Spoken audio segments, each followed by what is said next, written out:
आपण पाहूया डिटॅन कसं करायचं आणि प्रॉपर पद्धतीने कसं करायचं, की काय केल्यास डिटॅनचा छान रिझल्ट येईल, आपण हे आज पाहूया. कारण डिटॅनचे भरपूर व्हिडिओ माझ्या चॅनलवर आहेत, पण हा व्हिडिओ मराठीमधून किंवा मी मराठीमधूनच आता व्हिडिओ करणार आहे.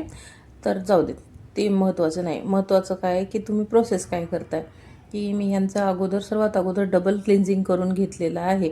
आता तुम्ही म्हणाल की डिटॅन तर करायचं आहे, मग डबल क्लिनिंग कशाला करावी लागते? कारण आपल्याकडच्या सर्वांना माहीत असेल की बायका महिन्याला फेशियल वगैरे काही करत नाहीत. आणि मग नंतर काय म्हणतात, आपण सर्व केल्यानंतर काय म्हणतात की ह्याचा तर एवढा रिझल्टच नाही आला, ग्लोच नाही दिसला. कारण की त्या महिना काहीही करत नाहीत. एखादा सण असेल किंवा काही घरी फंक्शन असेल तेव्हाच त्या काहीतरी करतात. त्यामुळे डबल क्लिन्झिंग करायचं आणि गरज वाटल्यास स्टीम पण द्यायची. स्टीम कुठल्या स्किनला द्यायची? स्टीम द्यायची जास्त एक्सेस ऑइली स्किन असेल, कॉम्बिनेशन नॉर्मल स्किनला द्यायची स्टीम, आणि ड्राय स्किन असेल तर बिलकुल स्टीम स्किप करायची आहे. तर मी इथे रागाचं डिटॅन घेतलेलं आहे, त्यामध्ये रोज वॉटर टाकले आणि 2 व्हिटॅमिन ईच्या गोळ्या.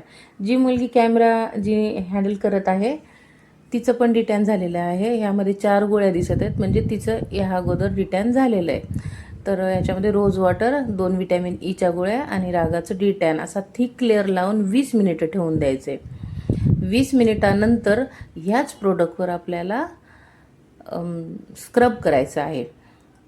हो ना, ते स्क्रब करू तुम्ही 3 मिनिटं 4 मिनिटं स्किनच्या अकॉर्डिंग. जे स्किन तुम्हाला त्यांची खूपच पातळ वाटत असेल तर 1-2 मिनिटं माइल्ड स्क्रब असते ना त्यानेच करा. आणि स्किन चांगली असेल, म्हणजे थोडीशी रफकडे जात असेल तर तेव्हा थोडंसं 3 मिनिटं, आणि थोडेसे त्याचे ते ग्रॅन्युअल्स जे आहेत ते थोडेसे हाश असले तरी चालतील, असं स्क्रब व्यवस्थित करा त्यांना 3 मिनिटं.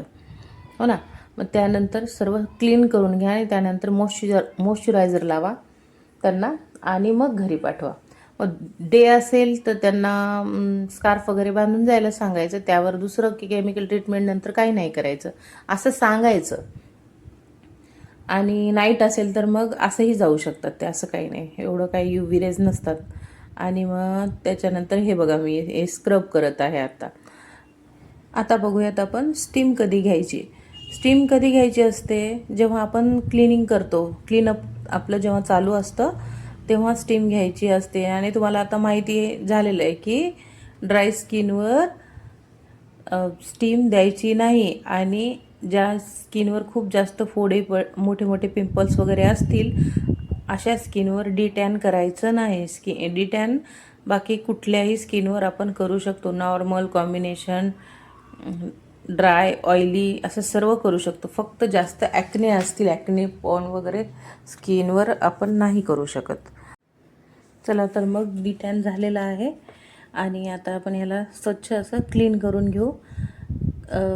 आणि स्क्रब आपण 3 मिनिटं केलेलं आहे यांच्या स्किनवर. स्किन नॉर्मल होती यांची, म्हणून स्क्रब मी 3 मिनिटं केलेलं आहे व्यवस्थित.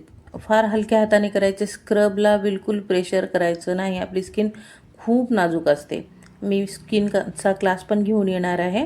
आणि हे बघा, सर्व क्लीन झाल्यानंतर त्यांच्या स्किनवर ग्लो बघा, खूप छान असा ग्लो आलेला आहे.